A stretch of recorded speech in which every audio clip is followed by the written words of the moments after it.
회장님 여동생은 힘을 못 써요. 우리나라 모든 재벌 중에 회장님 여동생이 직계 자식보다 힘쓴 거 봤습니까? 없습니다. 제가 재벌하고 자꾸 비교하는데 그냥 북한을 재벌 보듯이 보시면 됩니다. 저긴 세습 재벌이다, 세습 왕조다 라고 보시면 간단합니다.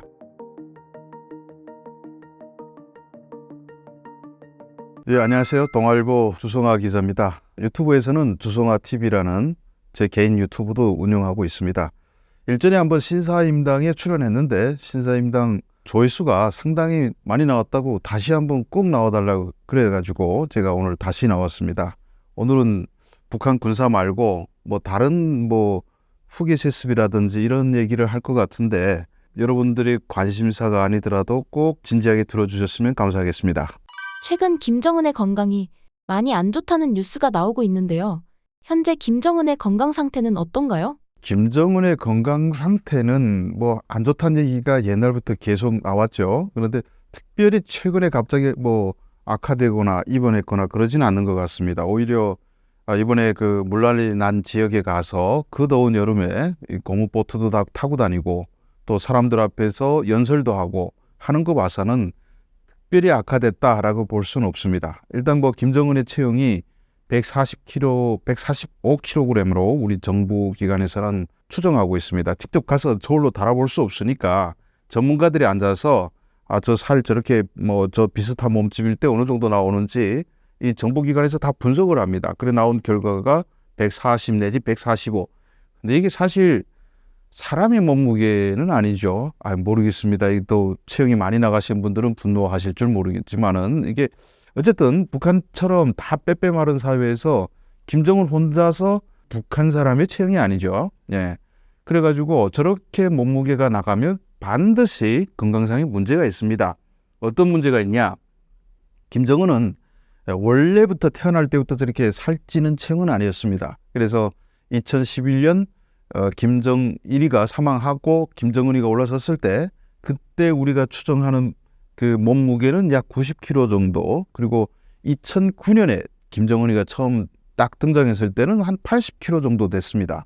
그런데 김정일 사망한 이후에 그 할아버지 김정일처럼 보이려고 열심히 먹었겠죠. 뭘 먹었는지 모르겠습니다만 먹다 보니까 이렇게 살이 막 정신없이 찌는 거예요. 그래서 1년 만에 120kg, 그리고 2년 만에 140kg를 달성했습니다. 그래서 2014년쯤에 지금의 체형을 갖게 됐는데 김정은이 키가 큰 거 아니에요. 170 좌우라고 합니다. 직접 김정은 본 사람들에 따르면.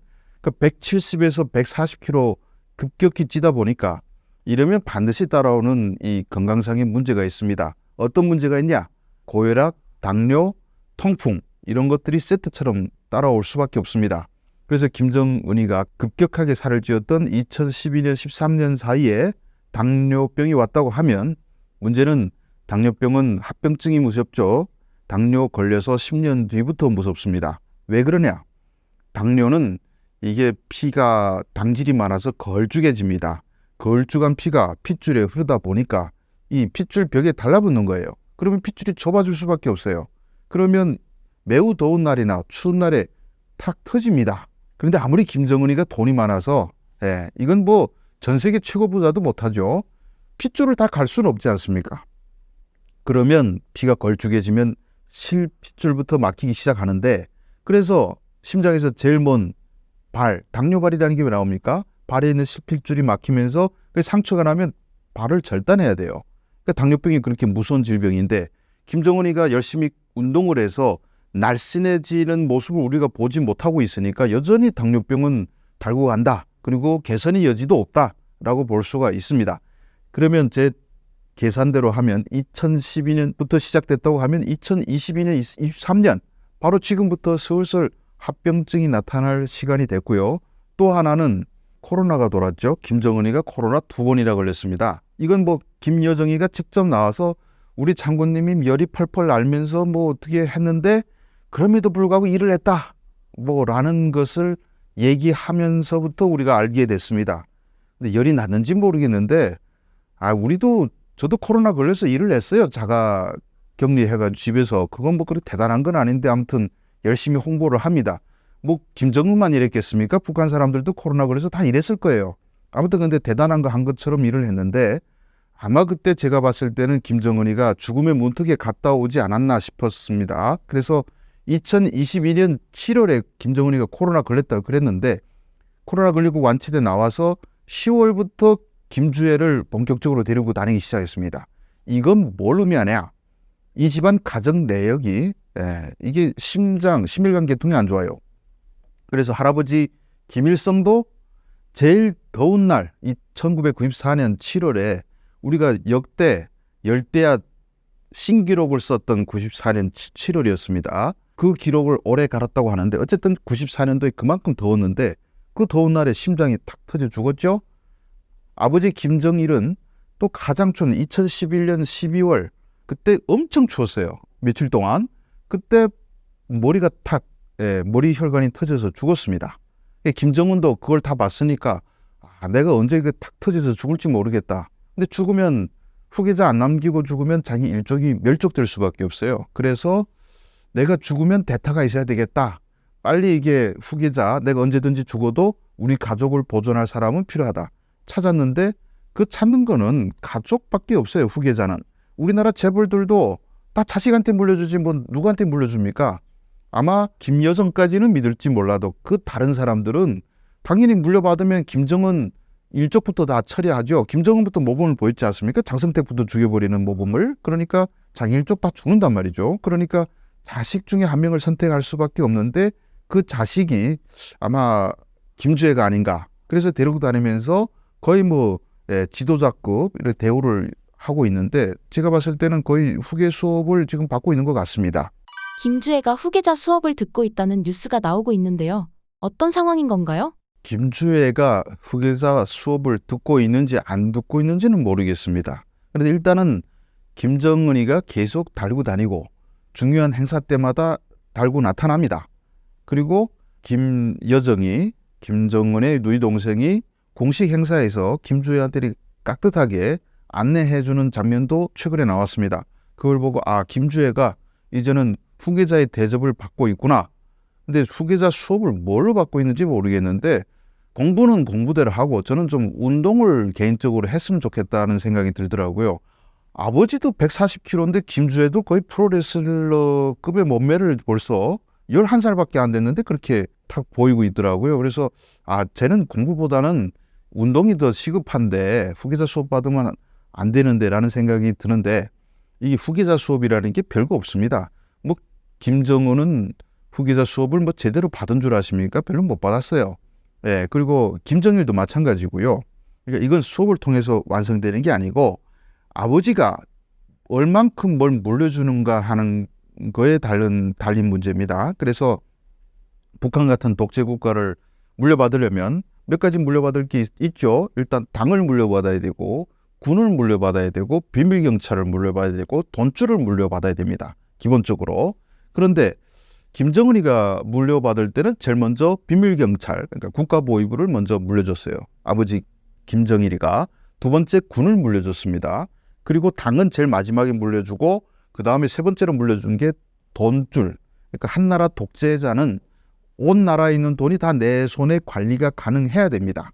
그거 관리하지 않은 독재는 오래갈 수가 없어요. 이거는 우리 수천 년 역사에서 증명한 팩트인데 그런데 장성택도 왜 죽였냐? 그때 김정은이가 타 올라섰으니까 북한 당 자금의 50% 이상을 장성택이 관리했습니다.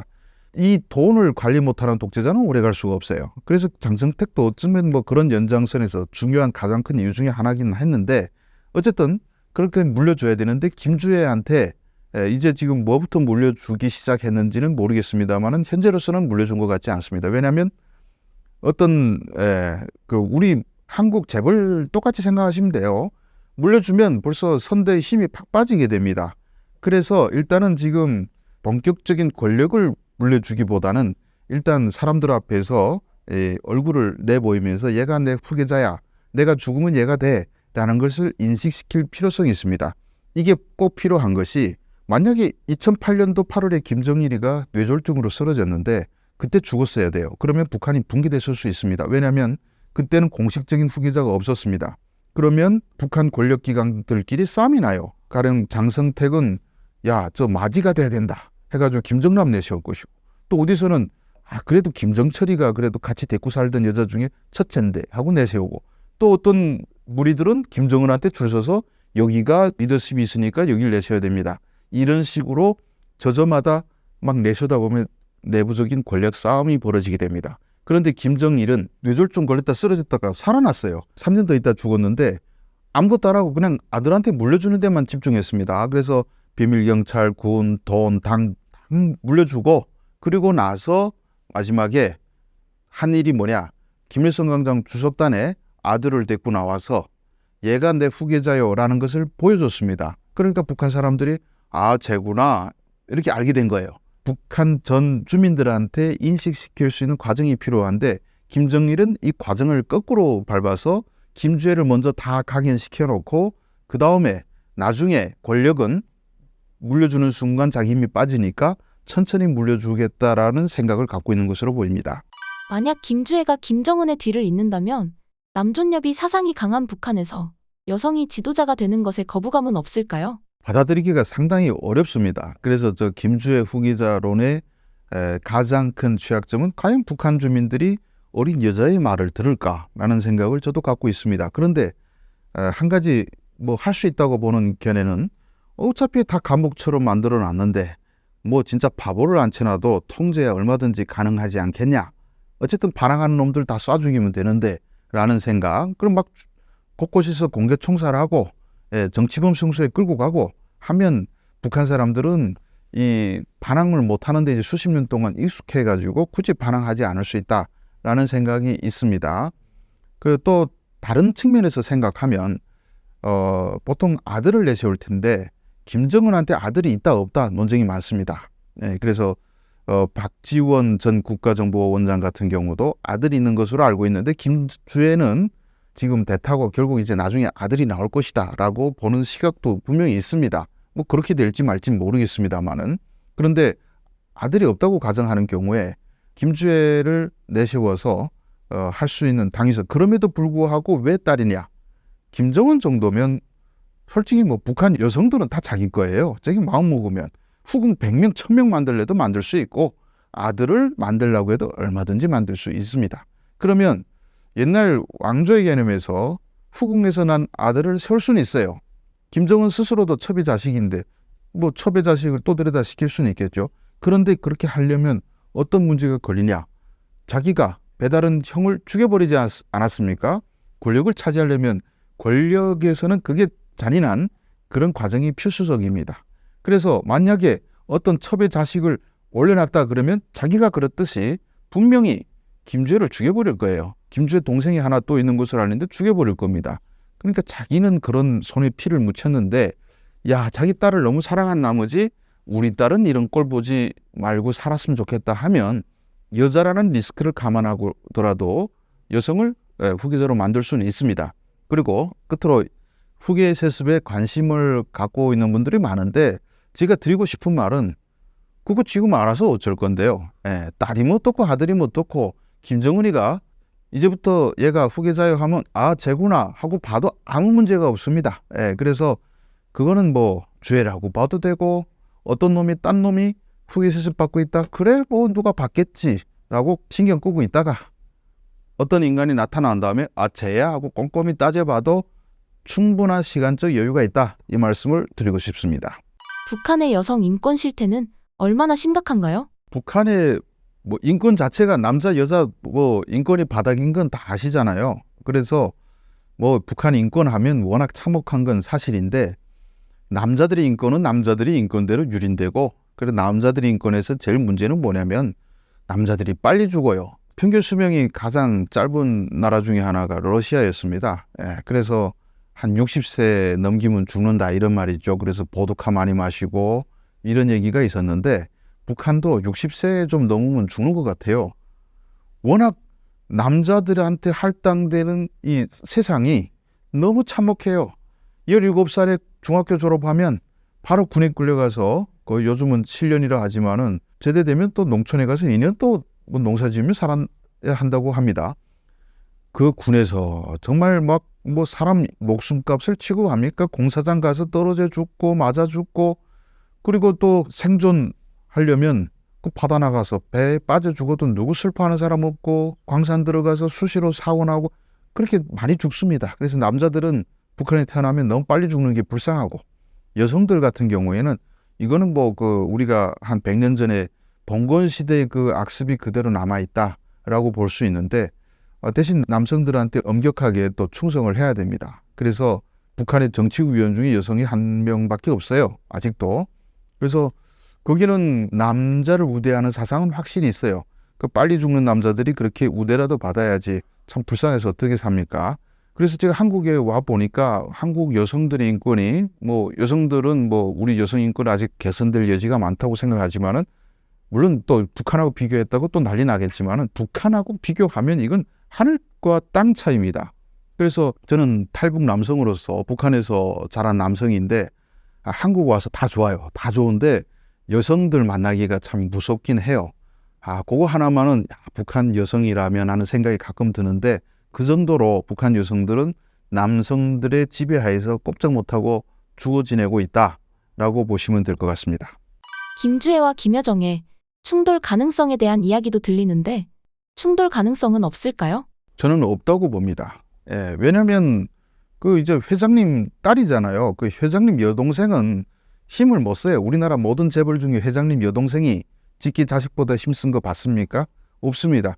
북한 제가 재벌하고 자꾸 비교하는데, 그냥 북한을 재벌 보듯이 보시면 됩니다. 저긴 세습 재벌이다, 세습 왕조다 라고 보시면 간단합니다. 이 이치는 이게 적통이 제일 힘 세고, 김여정은 그냥 고모일 뿐이고 힘을 쓸 수가 없고, 또 위로 올라가서도 김정일의 여동생 있었죠. 그래서 김경희라고 있었는데 여동생은 큰 힘을 발휘할 수가 없습니다. 기자님이 보시기에 후계자는 자연스럽게 김주애가 될 것이라고 보시나요? 그거는 저도 모르겠어요. 왜냐하면 어느 순간 또 어떻게 바뀔지 모르니까. 어쩌면 뭐 김주애는 미끼다, 또 여성에 대한, 딸에 대한 또 거부감이 작으니까 딸 내세워서 이만큼 이제처럼 사람들한테 쟨가? 정말 여잔가? 하고 바라보다가 갑자기 선뜻 아들이 등장해서 얘가 이제부터 후계자요 해가지고, 김주애가, 김여정이가 김정은한테 얼마나 잘해줍니까? 잿더리 딱 갖다 바쳐 이런 모습 보여주잖아요. 그럼 김주애가 오빠한테 잿더리 딱 갖다 이렇게 바치는 모습을 보여주면 지금까지 받았던 김주애에 대한 뭐랄까 우상화가 그대로 오빠한테 넘어가요. 그 북한 사회에서는 그런 건 중요치 않다.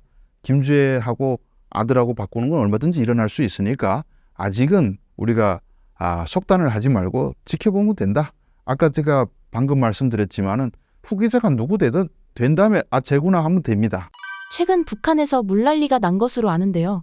어떤 상황이며 민심은 어떤가요? 북한 이번에 평안북도, 자강도, 양강도까지 피해를 보는 큰 물난리가 났습니다. 한국 언론에는 신의주, 의주 지역만 보도가 됐습니다. 왜냐하면 북한에서 그걸 공개했기 때문에. 또 북한 당국도 신의주, 의주는 중국에서 카메라 가지고 찍어도 나오기 때문에 숨길 수 없다고 생각했는지 공개를 했습니다. 그리고 김정은이가 현장에 방문해서 고무보트를 타고 다니고 그렇게 시찰하는 모습도 나오고, 또 수재민들을 평양에 1만 3천 명 데려다가 또 거기서 먹여주고 재워주는 모습도 보여주고 있습니다. 저는 이걸 통해서 김정은이가 이 수에마저도 자기의 그 위대성, 그리고 자기에 대한 우상화를 만드는 계기로 삼고 있다라고 생각을 합니다. 그런데 김정은 공보트 타고 다니는 사진 보니까 여담이지만은, 제가 첫 편에서 몸무게 얘기를 했는데 여기 145kg 타니까 이쪽에 3명 앉았더라고요. 무게를 맞추기 위해서. 아무튼 그리고 돌아다니고 있는데, 제가 어느 북한 잘 아시는 분, 북한에서 평생 좀 높으신 직위에서 잔뼈가 굵으신 분 보고 김정은이가 왜 저기 가서 보트 타고 다니세요 했더니 이분이 또 희한한 분석을 내놓더라고요. 지가 언제 물난리 받겠어? 그냥 물난리 구경 간 거지 하고 생각해 보니까 그런 것 같기도 해요. 물난리 그렇게 난 거를 언제 지가 구경해 봤겠습니까? 보면서 와, 물난리 무섭다 이러고 다녔겠죠. 근데 한국 언론에서는 신의주 우주만 이렇게 집중적으로 부각을 했는데, 김정은이가 신의주 지역에서는 인명피해가 한 명도 없었다라고 밝혔습니다. 아마 그 말은 사실일 가능성이 있다고 봅니다. 왜냐하면 신의주 지역에서 숱한 사람이 죽었는데 김정은이 거기 가서 사람이 안 죽었다 하게 되면 북한 주민들이 우리 지도자가 거짓말쟁이네 라고 생각할 수밖에 없어요. 그래서 신의주 지역에서는 대피를 일찍 해서 안 죽었다고 보는데, 근데 저 자강도라든지 그리고 평안북도 중심부라든지 하는 지역에는 어마어마한 피해가 났다, 이런 얘기가 있습니다. 또 김정은 스스로도 인명피해를 낸 단임 지도자들은 처벌하겠다, 이렇게 얘기를 했기 때문에 분명히 인명피해는 발생했는데, 이 신의주라는 게 언제 홍수 피해가 왔냐면 7월 27일 날에 그날 폭우가 왔습니다. 근데 신의주에서 내린 폭우가 122mm인가 됐습니다. 하루 내린 강수량이. 그런데 거기서 좀 차로 한 3시간 떨어진 평북의 중심지 구성 같은 경우는, 구성이 어디냐면 옛날에 그 고려 시기에 귀주대첩, 얼마 전에 고려 거란 전쟁이라는 드라마가 KBS에서 나왔는데, 그 드라마의 중심부, 그 거란군 10만 명을 몰살시킨 귀주가 바로 지금 현재 구성 시내입니다. 여기에는 250mm가 왔어요. 거의 2배의 비가 왔습니다. 그래서 이쪽에는 피해가 집계도 안 되고 보도도 안 됩니다. 자강도 같은 경우도 피해가 집계가 안 됐는데, 거기는 많은 산사태가 나서 평북이나 자강도는 산이 엄청 많은 지역이에요. 그러면 그 골짜기마다 합체되는 두 개의 강이 합치는 그 지점에 보통 읍이 있습니다. 군 소재지가 있는데 물난리가 나면 그 소재지 쫙쫙 다 밀어버립니다. 그리고 북한 산들 민둥산이 많죠. 다 이 소토지 한다면서 화전을 일구는 바람에 물이 많이 내려오면 그냥 무너집니다. 그래서 많은 피해가 난 것 같은데 거기 보도를 안 하니까 우리가 알 수가 없어요. 이건 내륙이니까. 김정은이가 신의주 우주만 가서 돌아친 이유는 기차가 못 들어가니까, 또 도로가 막혀서 차가 못 들어가니까 저쪽만 가서 물난리 구경했다라고 제가 얘기를 했는데, 나중에 보니까 그 얘기가 맞았어요. 왜냐하면 물난리 난 다음에 20일 지나서 북한 매체에서 어디하고 어디 구간에 철도가 복구되고 뭐 영웅적인 투쟁 끝에 어느 도로도 복구됐다, 이런 얘기가 나오기 시작했습니다. 근데 그게 전체 구간이 아니고 일부 구간이었습니다. 그러니까 20일 만에 겨우 어디하고 어디하고 도로는 뚫리고 어디하고 어디는 철도가 뚫렸다, 이런 얘기인데, 그러면 뚫리지 않은 데는 아직 복구도 안 되는데, 이 북한이 뭐 중장비 있습니까? 가서 삽질해야 되는데, 산사태 한번 난 걸 삽질로 한번 밀어버리는 게 얼마나 힘들지 않습니까? 산사태 이렇게 났죠? 파요, 삽으로. 그럼 또 무너져요. 거기서 계속 내려요. 흘러내려요. 이게 정말 힘든 일입니다. 그리고 산사태가 나서 도로하고 철도를 이렇게 연결하려고 하면 그것만 무너졌겠습니까? 성전탑 이런 거 거의 없어요. 나무로 이렇게 전주대를 세워가지고 성전하는데 그건 안 무너졌겠습니까? 이건 손도 못 댔다는 거죠. 성전탑이 다 무너졌으면 전기가 들어가지 않습니다, 여러분. 그러니까 전기가 안 들어가면 배터리 충전도 안 되고, 결국은 어떤 지역들은 외부하고 통화도 못할 정도로 고립돼 있다. 거기서는 얼마 죽은지 알 수가 없어요. 그래서 이번 피해가 아직도 복구는 요원하다. 저는 한 3달 정도 걸리지 않겠나 싶은데, 최소 봐서요. 그것도 저 지금 전국의 사람들을 다 데려다가 그 수해복구 지역에다 지금 내몰고 있는데, 북한이 잘하는 게 삽질이죠. 삽질은 열심히 하는데 삽으로 홍수와 이게 산사태, 여기다 지금 아직 9월 달에는 우리도 태풍 들어올 수 있죠. 한 번 더 오면 이건 정말 큰일인 겁니다. 그래서 수해복구는 요원하고, 두 번째로 이번에 물폭탄이 내린 지역에 우리는 신의주만 보는데, 아까 제가 말씀드리다시피 자강도 하고 평북의 중심 지역은 아주 신통하게도 북한의 주요 군수공장들입니다. 그래서 옆에 있는 딱 중심지 구성 보면, 구성이 산골짜기에 딱 도읍지가 있는데 골짜기가 한 5개가 합체되고 큰 강이 2개가 이렇게 가고 있습니다. 가면 물난리가 나면 골짜기 있는 물이 다 빠지겠죠. 근데 가만히 우리가 위성사진 한번 보십시오. 구성 같은 데 한번 보십시오. 철도는 산중턱에 건설 못하니까 골짜기 따라 이렇게 철도가 있고 도로가 있습니다. 그리고 철도가 싹 가다가 골짜기 따라 올라가다가 뚝 끊기는 지점에 보면 동굴 입구가 있습니다. 여기가 군수공장이에요. 근데 여기가 물이 쫙 차면 군수공장 갱도는 봉쇄인지 모르겠는데 철도하고 도로가 성치를 않습니다. 그래서 자강도나 구성이나 뭐 평북이나 다 비슷한 지형인데, 이게 쫙 이렇게 물난리가 나서 일부 군수공장은 물에 잠겼고요. 그리고 군수공장 같은 경우에 가령 구성 다음에 비가 많이 온 게 그 옆에서 또 차로 뭐 직선거리로는 한 50km도 안 되는데 희천이라는 데 있습니다. 북한 군수공장에서 제일 핵심은 공작기계 공장입니다. 왜냐하면 뭐 공작기계라는 게 무기를 만드는 기계를 만드는 곳이에요. 여기를 뭐 없어지면 무기 만드는 기계를 못 만들죠. 그런데 여기서 이 공작기계 공장이 시청과 구성에 제일 큰 공장이 2개가 있는데 여기가 지금 제일 집중적으로 호우 맞은 지역이고 구성 같은 경우는 북한의 탄약 공장이 또 하나가 있습니다. 여기가 또 갱도, 철길과 연결된 갱도가 보이는 곳인데 여기가 잠겼는지 모르겠어요. 봉쇄해서. 근데 저 자강도 만포 같은 데는 구수공장이 잠겨서 그랬다고 합니다. 그런데 문제는 뭐냐면 북한이 요즘에 지금 살 길이 러시아에다가 미사일, 포탄 팔아가지고 지금 엄청난 돈을 벌고 있고 김정은이가 올해 들어서 러시아의 그 협력이 진척되면서 완전히 기세 등등했어요. 난 우리 미국, 한국 저따위 가라. 우리 러시아만 잘 보이면 포탄만 팔고 미사일만 팔면 우리 밀도 들어오고 기름도 들어오고 막 이렇게 했는데 그런데 지금 하필 물난리가 났어요.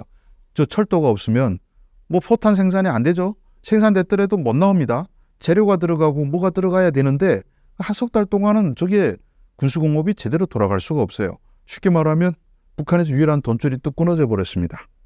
그런데 또 지금 러시아가 어떤 형편입니까? 푸틴이 마지막 힘까지 짜내고 있는 형국입니다.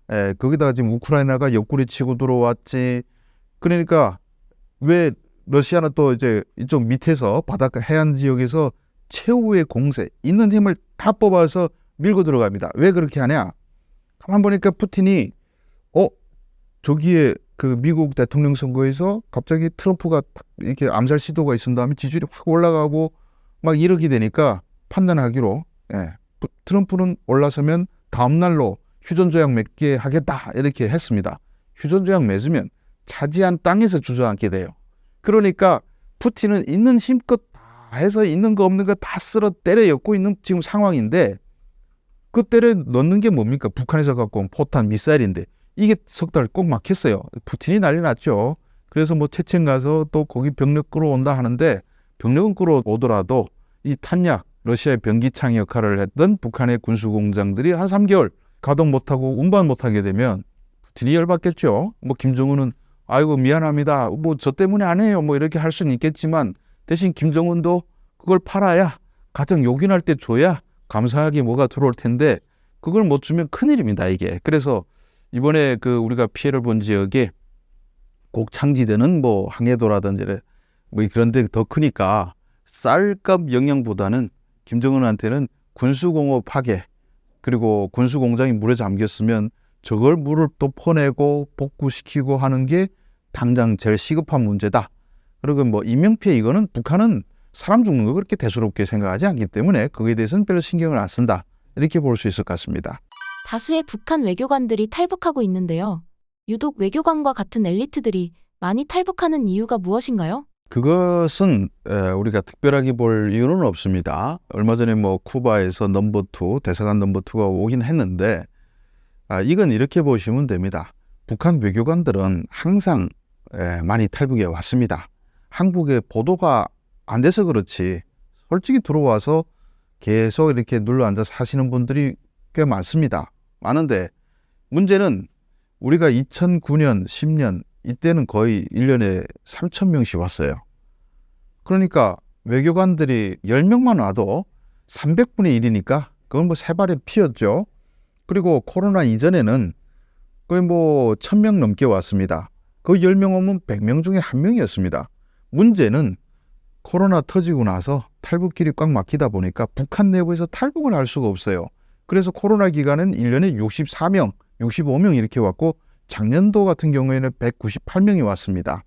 들어오는 탈북자 수가 확 줄었습니다. 북한 내부에서 탈북을 할 수가 없어요. 2023년 같은 경우에는 북한을 탈출해서 한국까지 온 사람이 딱 1명입니다. 이것은 탈북이 완전히 막혔다. 그럼 한국 오는 사람들이 어떤 사람이겠습니까? 이미 외국에 나와 있는 외교관 안에 무역일꾼밖에 없어요. 그러니까 온 사람 중에 무역일꾼, 외교관 비율이 당연히 100명 왔는데 10명 오면 10%나 되는 거 아닙니까? 그러니까 되게 많이 오는 것 같은 착시 현상입니다. 실은 오는 숫자는 거의 다 비슷했다. 이렇게 보시면 됩니다. 내년도에도 한국으로 올 수 있는 사람들은 해외에 미리 나와 있던 외교관이나 무역일꾼들밖에 없다. 그러니까 우리는 순수 고위급들만 오는 것처럼 보이는 거죠. 일반 탈북자들이 안 와서 그렇게 보이는 겁니다. 북한 내에서 새조선이라는 반체제 단체가 등장했다고 하는데요. 이 단체에 대해서 어떻게 생각하시나요? 그게 북한 내부에서 생긴 단체는 아니고요. 미국에서 그렇게 뭐 자기들이 만들었다 하는데 뭐 그게 벌써 이름이 한 3번 바뀐 것 같습니다. 그래서 최초는 천리마 민방위, 두 번째 다시 바뀌어서 자유조선인가 하다가 이번이 또 새조선 이런 식으로 바뀐 것 같은데 그냥 힘은 없다 이렇게 보시면 됩니다. 미국에 있는 미국계 한국 코리안들이 몇 명이서 그렇게 자꾸 얘기를 하는데 그래서 후원금 코인으로 받지 않았으면 좋겠고 실제적으로 북한 들어가서 뭘 행사할 수 있지? 북한 가서 할 수 있는 게 없어요. 그리고 제가 이 바닥에 탈북민 단체라든지 무슨 북한에 그래도 탈북자 제일 많이 만난 사람 중에 한 명인데 제가 모르는 단체가 과연 힘을 쓸 수 있을까? 제 주변 물어봐도 그 단체를 아는 사람이 없어요. 그래서 유령 단체인가 하면 몇 명은 있겠죠. 몇 명은 있는데 뭘 하나? 뭘 할 것 같진 못하다고 판단합니다. 이번 물난리는 심각한 자연재해인데 북한 민심에 대해서 파악할 수 있는 길이 있을까요? 북한은 그런 자연재해가 뭐 계속 일어납니다. 일단 홍수 같은 경우는 대비를 거의 안 하고 살고 있습니다. 일단 홍수 대비를 하려면 강바닥을 파내야 되죠. 제일 기본적인 게. 그리고 제방을 쌓아야죠. 그런데 강바닥을 파내려면 뭐가 필요합니까? 준설선, 준첩선이라고 하는데 북한에 그게 필요합니다. 모래를 파내야 되는데 근데 그 배가 그냥 다닙니까? 그냥 연료를 써야 됩니다. 디젤을 쓰던 휘발유를 쓰던 그리고 파내고 제방을 쌓으려면 돌을 캐서 싣고 가야 됩니다. 또 자동차가 필요하고 그 다음에 뭐 포약도 필요하고 그렇게 들어가야 되는데 김정은이 들어서 계속 맨날 그 보면서 자기가 취미 생활로 그 건설을 지시합니다. 집권에서 첫 번째 지으라고 한 게 뭡니까? 맛있는 스키장. 아니 북한 주민들이 언제 스키 타겠다고 했습니까? 근데 지가 스위스에 살다 보니까 저긴 스키가 있었는데 왜 우리는 없지? 스키장 만들어. 그 다음에 또 무슨 양덕 무슨 관광지구 그리고 삼지연 공사 삼지연에 뭐 그 외진데 하필이면 거기다 그렇게 엄청나게 화려한 도시를 만들 필요는 없죠. 근데 지가 삼지연은 계속 별장에서 놀러 가다 보니까 너무 더럽네 여기 좀 꾸려 이러다 보니까 또 삼지연에다가 있는 거 없는 거 다 털어야죠. 또 원산 갈마 관광단지 그리고 뭐 평양에 무슨 뭐 종합병원 만든다는데 지금 5년째 만들지도 못하고 있으면서 그리고 또 평양에다가 1만 세대씩 매년 만들라 해서 모든 역량이 그쪽으로 다 들어가 있는 상태입니다. 휘발유 있으면 다 거기 들어가고요. 운전할 차가 있으면 다 거기 들어갔어요. 그래서 북한에도 무슨 뭐 강하천 관리소라는 게 있습니다. 관리소에 가면 굴러다닐 수 없는 1958년도에 북한 자체로 제작한 그 낡은 자동차가 명부에만 올라 있어요. 물론 껍데기도 있긴 있어요. 근데 기간 못 쓰니까 뭘로 강하천 수해 예방을 하겠습니까? 실태가 이런데 김정은은 갑자기 찾아가서 지 잘못은 하나도 없는 것과 뭐 간부들이 이따위로 하냐고 또 화를 냅니다. 제가 그걸 보면서 나는 너한테 화를 내고 싶어. 평소에 관심도 없다가 뭐 수해가 터지면 거기 가서 뭐 생색이나 내고 화만 내고 목만 자르고 하는데 그게 무슨 지도자입니까? 그건 대한민국 초등학생도 할 수 있는 일이거든요. 이번에 이런 수해가 발생한 신의주만 봐도 13년 내지 14년에 한 번씩 똑같은 홍수가 계속 왔습니다. 전번에 온 게 2010년인가 11년에 한 번 오고 1996년도인가 한 번 또 왔습니다. 다 잠겼어요. 시내가 잠길 수 있는 홍수. 그러니까 특별한 거 아닙니다. 그러면 교훈을 얻고 뭐 방지를 해야지 안 하고 있다가 또 가서 사람들이 그 다음에 뭐 텐트 잘 쳐라 먹을 거 줘라 이따 있거나 하고 있고 이게 무슨 지도자입니까? 그리고 물폭탄이 이번에 운 나빠서 신의주가 맞은 거죠. 그럼 평양은 안 잠겼냐? 평양 2008년 대홍수 때는 또 평양도 다 잠겼어요. 구름 마음대로예요. 이거는 북한 어디를 난리치게 만들지는 하늘의 마음대로입니다. 그래서 김정은이 이번에 보트 타고 신의주 가서 돌아다녔는데 아마 뭐 9월에 뭐 태풍이 와서 운 나쁘면 또 평양에서 집 앞에서 보트 타고 다닐 수도 있어요. 어딜 가는 이거 대책이 안 되기 때문에 내리면 다 망할 수밖에 없고 2016년에 북한 북부 지역 다 밀었고 라진 밀었고 그런 수해 사례는 많은데 그럼 여론이 바뀌냐? 북한 사람들은 이제는 뭐 체념화돼 가지고 그러려니 합니다. 왜냐하면 이거는 김정은이 잘못한 인재가 아니고 김정은이 수해보다 더 무섭죠. 사실은 맨날 건설한다고 사람들 뜯어가고 뭐 진짜 쌀도 없는 집안에 가서 무조건 뭐 쌀 3kg씩 내라 뭐 이딴 짓이, 심지어는 러시아에서 전쟁이 일어나니까 포탄을 수출하고 있지 않습니까? 갑자기 하루아침에 비상소집해가지고는 1인당 포탄 상자 2개씩 바치라. 포탄 상자 규격까지 다 알려줍니다. 길이가 1.2m에 높이 3cm 이래버리는 바람에 이틀 만에 만들라고 지시가 떨어졌어요. 아휴, 뭐 나라가 포탄 상자도 못 만들어서 주민들 등치는데, 아니 주민들 집에 무슨 그런 참나무 판자가 있을 리가, 이칼나무 판자가 있을 리가 있습니까? 또 장마당 가면 또 그거 장사꾼들이 어떻게 또 구해오는지 그걸 또 갖다 팝니다.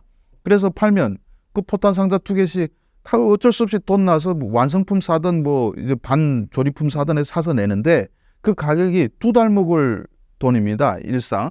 그런데 북한 주민들이 열불이 나지, 자연재해는 뭐 김정은 탓이 아니다, 뭐 이렇게 생각해가지고 그렇게 여론 나쁠 일은 없다라고 생각합니다.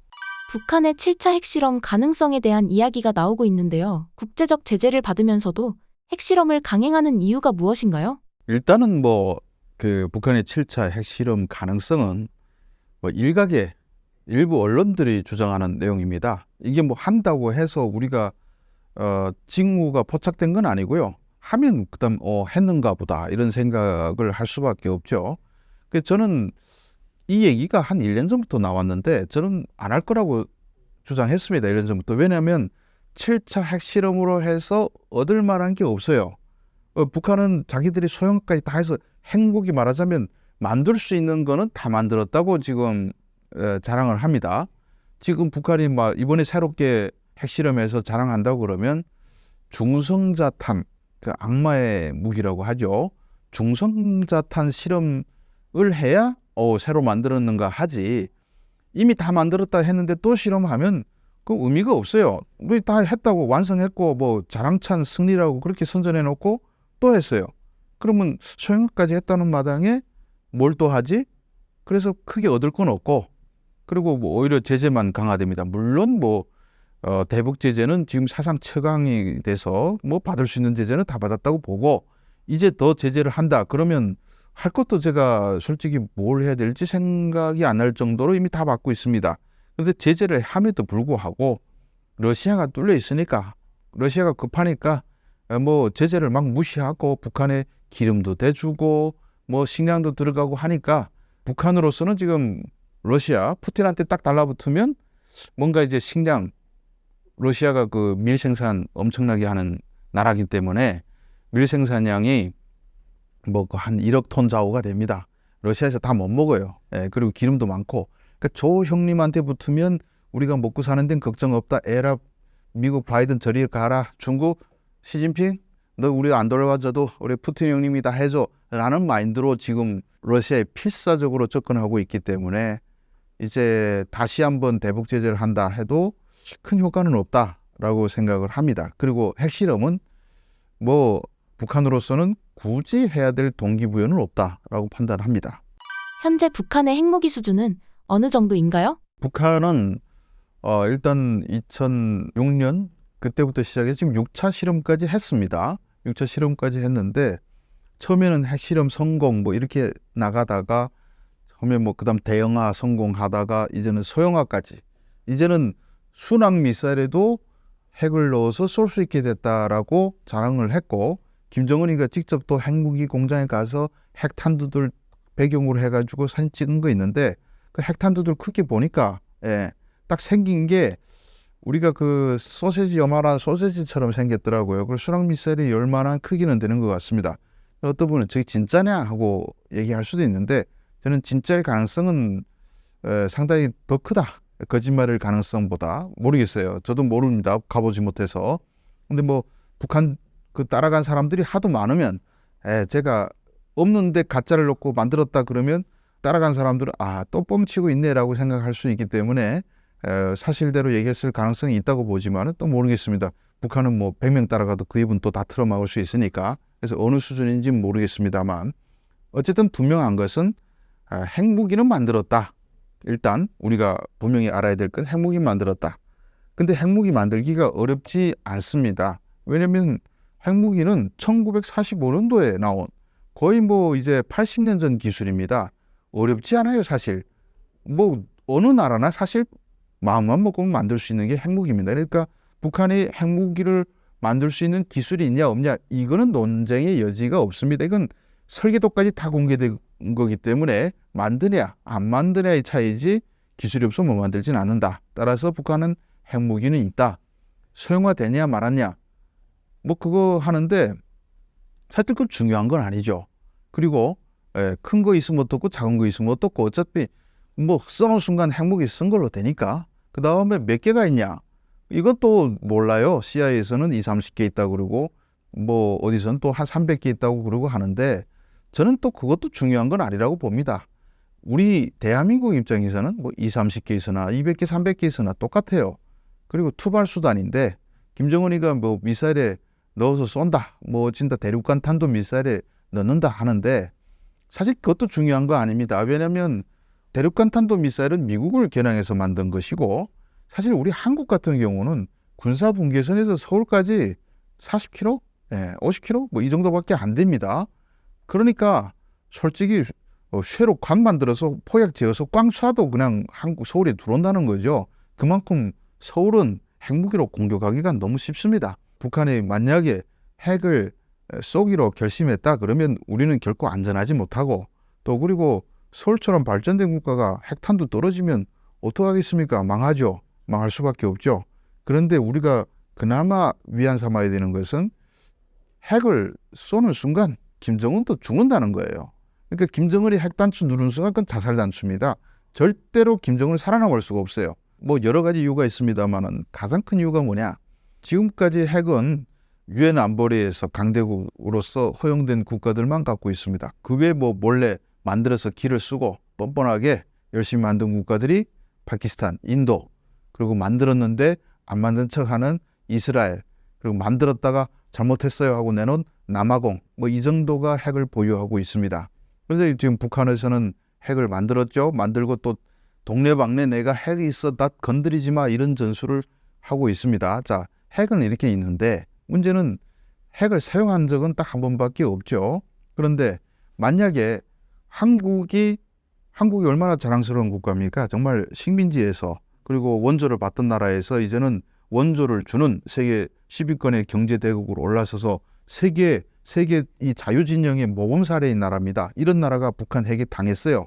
그런데 한국은 또 그냥 관심 없는 나라가 아니고 미국하고 상호 조약에 따라서 심지어 핵 협정까지 핵 우산까지 쓰고 있는 나라입니다. 미국에서 핵 우산 든든히 씌워줬다라고 얘기를 했습니다. 근데 서울에 핵을 맞았어요. 당연히 미국이 반격해 주겠지만은 또 일각에서는 그래요. 아니 뭐 대륙간 탄도미사일로 미국 공격받을 수 있는 위험성을 각오하고라도 미국이 핵우산 씌워주겠냐 보복하겠냐라고 얘기를 합니다. 견해가 일견 타당할 수도 있죠. 근데 한번 생각해 보십시오. 한국같이 발전된 나라에 미국의 핵우산까지 든든하게 쓰고 있는데 핵을 맞았는데 미국이 복수를 안 해줘요. 그럼 어떤 일이 벌어지겠습니까? 세상에 믿을 놈이 하나도 없게 되는 거예요. 그러면 정말 모든 나라들이 다 핵을 만듭니다. 통제가 안 돼요. 그래서 뭐 저 태평양의 뉴질랜드도 다 만들고 있을 거예요. 믿을 놈 없는데 하고 보니까 미국 어떤 협정도 다 필요 없고 그다음에 뭐 국제 원자력 기구 다 파탄 나고 뭐 핵 만들 기술이 없고 돈이 없으면 심지어 사옥이라도 할 겁니다.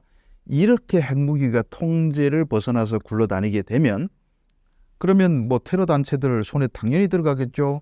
들어가면 핵무기 제일 많이 맞을 위험성이 있는 데가 어디입니까?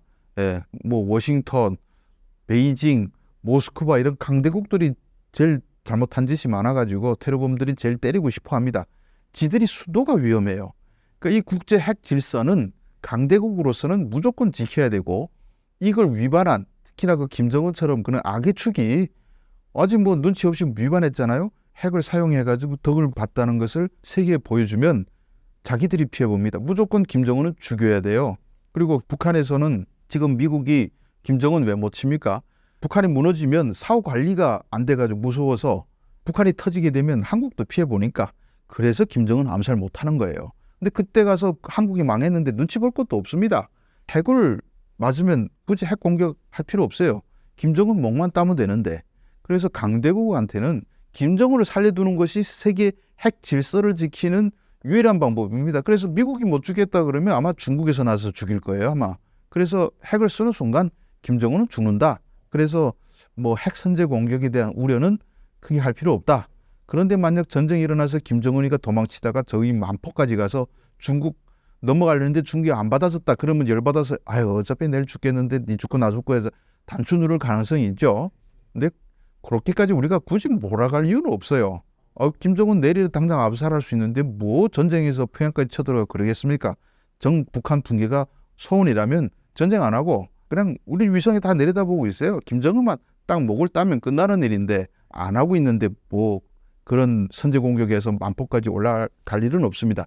따라서 여러분들은 북한의 핵에 대한 걱정 크게 안 하고 사셔도 된다. 이런 말씀 드리고 싶습니다. 자체 핵무장에 대해서는 어떤 의견을 갖고 계신가요? 자체 핵무장은 뭐 할 수만 있으면 더없이 좋죠. 우리도 핵을 갖고 있는데. 예, 그래서 좋은 생각이긴 합니다. 근데 뭐 이 생각이 뭐 저만 하는 게 아니고 모든 사람들이 다 하잖아요. 누구는 핵을 가져야 된다. 누구는 뭐 안 된다. 근데 안 된다는 측면에서 주장하는 논리가 우리는 수출 주도 국가인데 핵을 만드는 순간 국제 원자력 기구를 비롯해 가지고 강대국들의 제재, 이게 제가 앞서 말한 핵 질서가 이렇게 허물어지면 안 되니까 엄격하게 또 이렇게 제재가 올 거란 말이죠. 그러면 한국같이 수출로 팔아먹는 나라가 미국과 중국의 제재를 받는다. 우리나라 살아남기 어렵죠. 수출만 그렇습니까? 외국에서 빌려온 돈은 또 얼마나 많고, 우리는 제재받으면 못 삽니다. 이걸 감수하고 과연 핵을 가질 이유가 있겠냐라는 주장. 또 이쪽에 찬성론자들은 야, 트럼프가 하게 되면 막 뭐 방위비를 우리한테 더 많이 뒤집어 씌운다는데 또 트럼프가 좀 똘끼가 있으니까 이번 기회에 야, 저 북한에서 핵 있지 않냐? 우리도 좀 핵 가지자. 사정해서 트럼프가 그래 너희들만 눈 봐줄게라고 용의를 받을 수 있지 않겠는가 하는 주장이 있습니다. 그래서 여러 이유로 가지면 좋다. 그런데 그걸 감수할 수 있느냐 리스크. 결국 이 문제인데 이 리스크를 감수할 수 없을지를 요거에 대해서는 정말 정답을 내릴 수 있는 권위자가 없어요. 우리나라는. 그때 가서 어떤 제재가 들어올 것인지 뭐 어떤 제재가 들어올지도 모르고 감수할 수 있을지를 판단한 사람도 없습니다. 그래서 저는 당장 해 만들겠다 하면 난리가 나니까 정부 조직에서 한번 검토하는 조직 정도는 만들 수 있다. 이거 가지는 순간에 어디서 이런 제재도 들어올 수 있고 저런 제재도 들어올 수 있고 어느 뭐 전문가라는 한 명의 의견이 아니라 TF팀 정도에서 가능성 여부는 따져볼 필요는 있지 않겠냐. 어쨌든 핵이 있으면 좋습니다. 좋은데 당신이 소득이 절반으로 감소해도 됩니까? 하면 그래도 핵이 더 좋습니다 하면 뭐 어쩔 수 없는 거지만 아마 대다수가 그렇지는 않을 거라고 생각합니다. 만약 미국 대선에서 트럼프가 당선된다면 북한과 미국의 관계는 어떻게 될 거라고 보시나요? 저는 뭐 별로 달라질 것이 없다고 생각합니다. 아직은 누가 될지 우리가 장담을 할 수가 없습니다. 그런데 뭐 두 명 다 된다는 걸 가정해서 말해도 뭐 얼마든지 추정해 볼 수 있으니까 일단 트럼프가 된다고 생각해 보는 경우 트럼프는 뭐 예전에 김정은하고 케미가 좋다고 제 스스로도 열심히 얘기하고 있는 사람인데 근데 과연 김정은도 그럴까라는 생각을 해보면 꼭 그렇지는 않을 겁니다. 왜냐하면 싱가포르 회담이라든지 하노이 회담이든지 그 하노이 회담 같은 경우에는 얼마나 자랑하며 가는지 모릅니다. 평양에 가서 뭐 이 떠난다고 기차역에서 성대한 환영식 열고 노동신문에 대서특필하면서 그때 김정은은 야 내가 가면 한몫 챙겨온다 라는 확신이 있었던 것 같아요. 그래서 중국을 기차로 한 거의 일주일 갔나? 아무튼 열심히 달려서 하노이 갔는데 결국 아무것도 얻지 못하고 빈손으로 왔습니다. 와서 열받아가지고 협상팀 다 숙청해버리지 않았습니까? 그런데 그때 트럼프가 일어난 과정도 뭐 완전히 김정은으로서는 수모죠. 뭐 점심밥까지 먹기로 다 기자들한테 발표했다가 갑자기 그래? 그러면 나 갈게 하고 바로 일어나서 갔어요. 무슨 국가회담에서 세기회담이라고 막 그런 수식어가 무색할 정도로 정말 온 세계 관심이 쏠렸는데 트럼프는 다음에 보자. 오늘 안 낼 것 같아 하고 가버렸어요. 김정은이가 얼마나 무시당한 느낌이 나겠습니까? 아마 가서 저 트럼프 저 있는 쌍소리 다 하면서 저놈하고는 뭐 하면서 아무튼 별 욕설을 다 했을 겁니다. 이런데 트럼프가 또 나 김정은하고 친해 하면 지금 뭐라고 할지 저는 대답이 보냅니다. 저 또 온갖 욕설하면 저놈이 또 나보고 안 가죠? 그러면 이번에는 실질적인 뭔가 갖다가 창피해 안 당한다는 담보가 있어야 되는데 트럼프가 줄 수 있을까? 없습니다. 저는 제가 봤을 때는 트럼프가 줄 수 있는 게 없습니다. 그럼 김정은 나올 이유가 없고, 두 번째로 이미 지금 북한의 외교 관계는 저 푸틴 형님한테 딱 붙겠다고 지금 완전히 작정했어요. 중국하고도 막 너 조금 비켜 해가지고 완전히 러시아에 몰빵을 했습니다. 근데 북한으로서는 몰빵한 게 아주 그들의 입장에서는 타당한 전략이라고 볼 수 있습니다. 왜냐하면 러시아 같은 경우는 식량 생산이 뭐 1억 톤이 넘고 재작년 같은 경우에는 풍작이 들어서 3천만 톤 더 추가 생산했는데 식량을 그거 제재 받으니까 러시아에서 소비도 못하고 또 팔로도 없고 막 썩여버릴 판입니다. 근데 북한은 식량 200만 톤만 들어가도 북한 주민들이 굶어 죽지 않고 김정은 만세를 부를 수가 있어요. 그러니까 러시아는 3천만 톤의 식량이 막 남아서 뭐 특별히 어떻게 한 게 없어요. 그냥 날씨 좋으니까 더 많이 나온 건데 그런 나라한테 당연히 잘 붙어야 되는 거 아니겠습니까? 거기다 러시아는 기름도 많고 석유 수출국입니다. 그리고 이쪽에 시베리아 지역 이쪽에는 전기 생산도 많이 되고 있습니다. 그게 뭐 수력 발전도 풍부하고 가스도 많이 나고 지금 김정은한테 필요한 거는 러시아에 다 있어요. 그리고 남아요. 그러니까 지금 우리는 무기 내줄게, 생산해줄게, 뭐 심지어는 아마 뭐 달라고 하면 부대까지 파견할 수 있어요. 군부대까지. 이렇게 찰싹 달라붙으면 거기도 쌀이 나오고 기름 나오는데 트럼프한테 붙으면 이게 계산이 잘 안 나오거든요.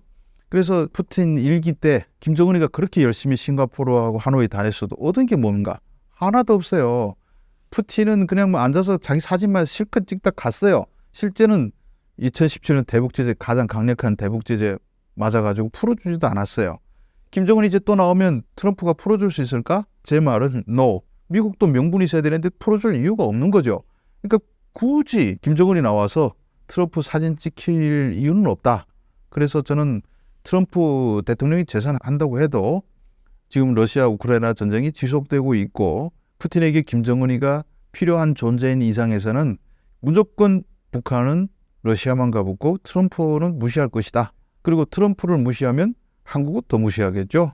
한국은 항상 미국으로 가는 징검다리 또는 북한의 돈줄, 삥 뜯어내는 그 두 가지 역할밖에 없어요, 우리는. 근데 둘 다 이제 필요 없으니까 한국한테는 큰 소리 치고 미국은 무시하고 이렇게 살 거라고 판단됩니다. 해리스가 돼도 비슷한 상황이라고 생각합니다.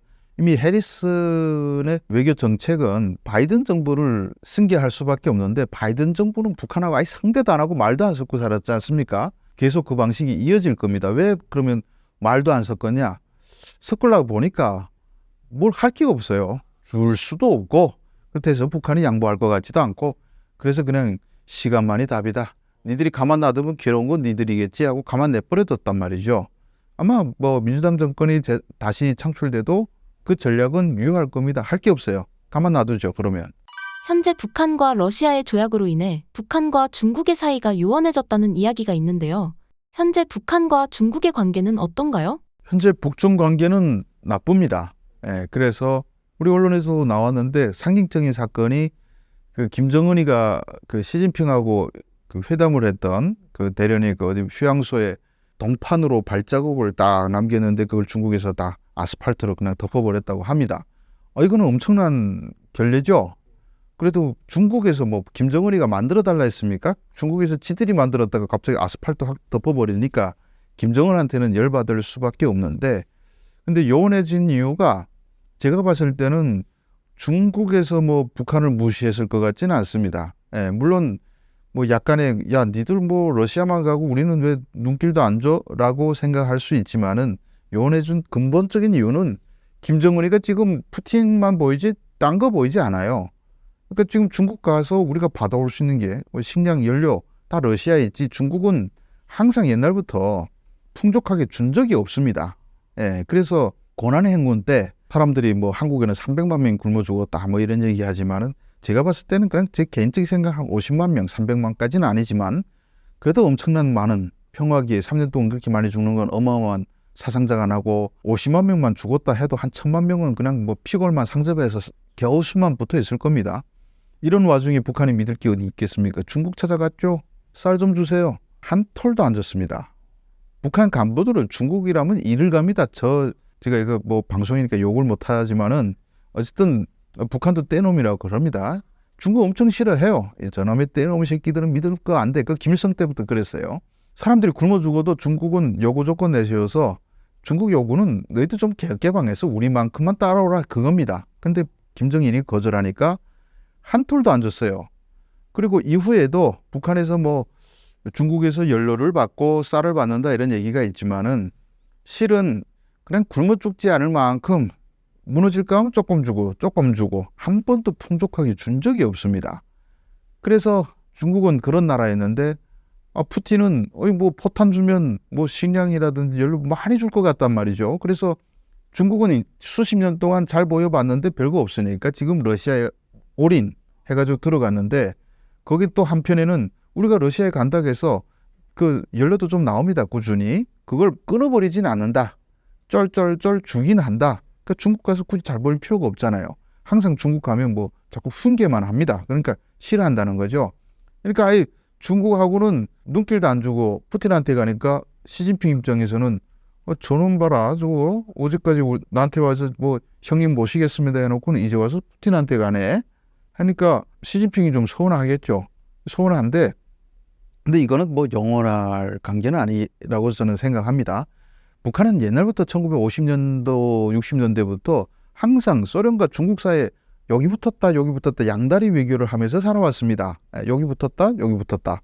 옛날에 중국하고 소련에서 뭐 국경 분쟁도 하고 전쟁도 하고 막 그랬습니다.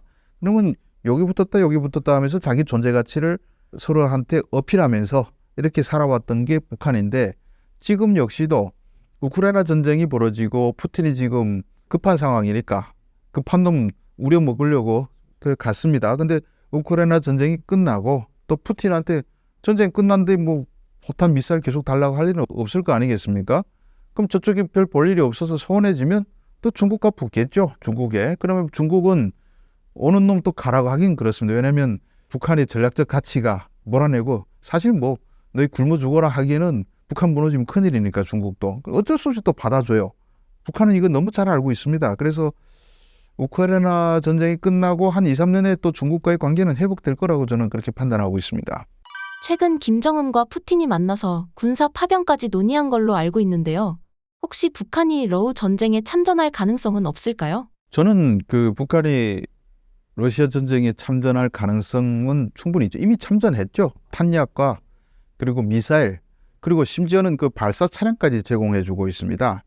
왜냐하면 그 우크라이나 전장에서 포착된 그 북한의 미사일 발사 차량을 보니까 단거리 미사일이지만 그 북한에서만 생산되는 차량들이 거기 있었습니다. 그 발사 차량까지 주고 그래서 지금 푸틴을 엄청 도와주고 있는데 푸틴이 군대도 좀 보내줘 하면 당연히 김정은은 보내줍니다. 이미 김정은은 국제사회 유엔 미국 눈치 안 보기로 작정했는데 군대를 보내줌으로써 뭐 간만 잘 쳐줄게 하면 못 보낼 이유가 전혀 없어요.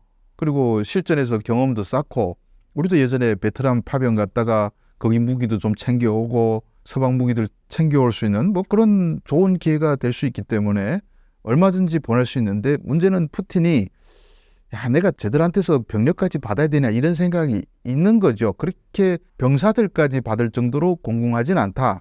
그래서 얼마 전에 또 체첸에 가서 체첸 대통령이 우리 몇만 명 보내줄 수 있다라고 얘기했지 않습니까? 그 판대로 우선적으로 받았을 수 있는 거는 체첸. 그래도 모자라면 뭐 죽을 것 같다. 모스크바로 막 들어오는데 막을 병력이 없다면 북한 데려다 쓸 수는 있겠습니다. 근데 아직 그 정도는 아니고 또 두 번째로 굳이 병력이 아니더라도 지금 러시아는 인력이 많이 모자랍니다. 뭐 군수공장 망가동하느라고 사람들이 모자란 것도 있지만은 또 남자들 많이 갖다가 쓸어였다 보니까 좀 곳곳에 지금 사람들이 인력이 부족해서 아우성입니다. 그러면 북한 인력들 갖다가 노동자로 일시킬 수도 있습니다. 그런 거는 이미 북한에서 다 몇만 명 모집해 놨습니다. 지금 작년부터. 푸틴이 들어오세요 하면 들어간단 말이죠. 근데 아직 그 푸틴이 서방과의 관계, 유엔에서 자기가 또 책임감이 있다는 뭐 그런 걸 의식해가지고 어쨌든 북한은 완전히 세계 깡패고 악마의 축이니까 그까지는 손잡는 모습을 안 보여주려고 푸틴이 노력하고 있는 것 같습니다. 근데 병력은 보내달라면 얼마든지 보내줄 수 있다. 마지막으로 신사임당 구독자분들께 한 말씀 부탁드립니다. 여러분, 제가 또 신사임당 TV에 예전에 한번 출연했다가 지금 다시 한번 또 출연하게 됐습니다. 이번 주제는 또 이게 뭐 군대 얘기 아니 돼가지고 얼마나 볼지 모르겠습니다만은 좀 많이 봐주시고 또 북한이 들어보니까 북한 얘기도 재밌네라고 생각하시면 유튜브에 주성아 TV 쳐가지고 와서 시청해 주시면 또 다양하고 깊이 있고 그런 북한 얘기들이 많이 있습니다. 시청해 주셔서 감사합니다.